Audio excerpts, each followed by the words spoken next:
Quem é que inventou os palavrões? E quem é que decidiu que esta palavra é um palavrão e aquela outra não é?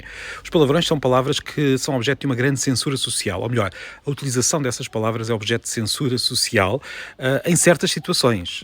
Claro, só em certas situações. E esta censura pode ser maior ou menor dependendo da palavra e da situação.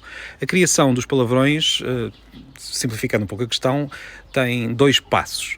E quem inventou e quem levou a que estas palavras passassem por esses dois passos foram as mesmas pessoas que criaram as próprias palavras e os próprios significados das palavras em geral. Estou a falar da comunidade de falantes, os falantes. A língua é criada nas interações ao longo da história. Ora, os palavrões começam por ser uma palavra que designa algo que está relacionado com um tabu.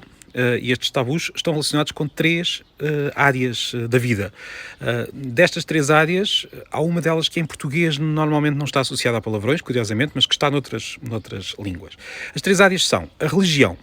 Há palavrões que vêm de termos religiosos. Isto acontece em castelhano, em inglês, em muitas línguas por essa Europa fora. Estou a falar aqui das línguas da Europa por serem aquelas que conheço melhor, mas também noutras zonas do mundo, sem qualquer dúvida. Em português não é muito habitual. Os palavrões não têm origem em questões religiosas. É fácil perceber como é que isto acontece nas outras línguas.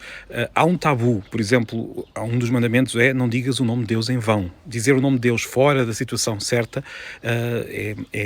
há um tabu relacionado com esta questão. E depois temos a segunda área, e esta é muito comum em português, partes do corpo, ou algo que sai do corpo, ou atos relacionados com o corpo, atos sexuais. Tudo aquilo que é privado, tudo aquilo que nós não mostramos no dia-a-dia está associado a um tabu que se transfere para as palavras. E também o terceiro grupo de fontes de palavrões são os insultos a pessoas ou grupos de pessoas. Mais uma vez, este tabu transfere-se para a palavra. As palavras como que absorvem o tabu relacionado com aquilo a que se referem e passam a ter elas próprias esta força negativa. É verdade que há palavras que significam precisamente a mesma coisa e não são consideradas palavrão.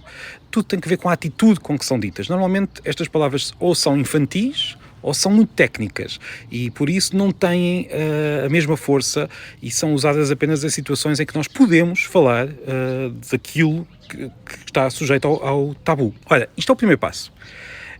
Portanto, há algo no mundo que tem um tabu e este tabu transfere-se para a palavra que refere, seja o que for. O segundo passo é, os palavrões ficam instalados, isto sabe-se, em partes do cérebro mais ligadas à emoção e menos ao processamento linguístico. Claro que depois está tudo ligado, isso, o cérebro é um, não é? Mas digamos que não estão no mesmo sítio onde nós guardamos a palavra para árvore ou para folha, estão noutra zona, uma zona, se quisermos, mais imediata. Quando batemos com o dedo na porta, vamos dizer o palavrão, precisamente porque vamos logo ali àquela zona. Ou quando estamos um pouco mais descontrolados, começamos a dizer palavrões e estes palavrões desligam-se da referência.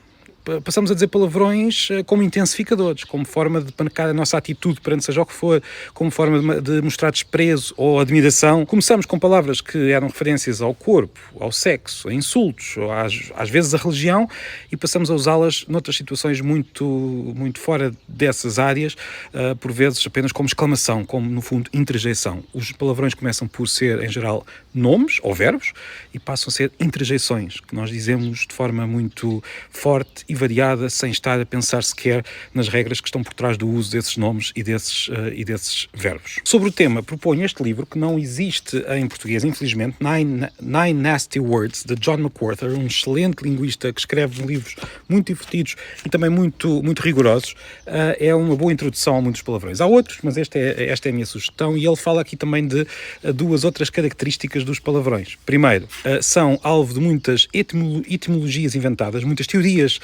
abstrusas que depois que se espalham pela sociedade, e ainda outra característica, há palavrões que perdem a força, palavrões que eram muito, muito fortes em certa altura e depois passam a ser palavras quase banais. E há outros que mantêm essa força ao longo do tempo. É um tema fascinante, eu aqui apenas fiz uma pequena introdução e consegui falar dos palavrões sem dizer nenhum.